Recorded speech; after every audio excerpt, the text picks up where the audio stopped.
Hi மக்களே! இது என்னதுன்னு பார்த்தீங்கன்னா, என்னோடய ஃப்ரெண்டு சிங்கப்பூர் போயிருந்தப்போ டியூட்டி ஃப்ரீலேருந்து வாங்கிட்டு வந்த எனக்கு ஒரு கிஃப்ட்டு என்னோடய பர்த்டேக்கு.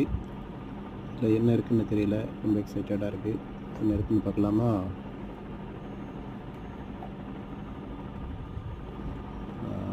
நீட்டாக பேக் பண்ணியிருக்காங்க. கிஃப்ட் பேக்குன்னு நினைக்கிறேன். என்ன இருக்குன்னு தெரியல. வாவ்! இது என்னோடய ஃபேவரட் 212 விஐபி பர்ஃப்யூம். சூப்பராக கிஃப்ட் பேக் பண்ணியிருக்கு. இவ்வளோ எக்ஸ்பென்சிவான கிஃப்ட் எனக்கு கிடைக்குன்னு எதிர்பார்க்கல. உண்மையிலே ரொம்ப ஹாப்பியாக இருக்குது. இது என்னோடய ஃபேவரட் பர்ஃப்யூம். நான் ஆல்ரெடி யூஸ் பண்ணியிருக்கேன். நான் இந்தியாவில் இது ஆக்சுவல் ப்ரைஸே வந்து 9700 வரும். அதோட விஐபி ஷவர் ஜெல்லும் இருக்குது. சின்னதாக க்யூட்டாக இருக்குது.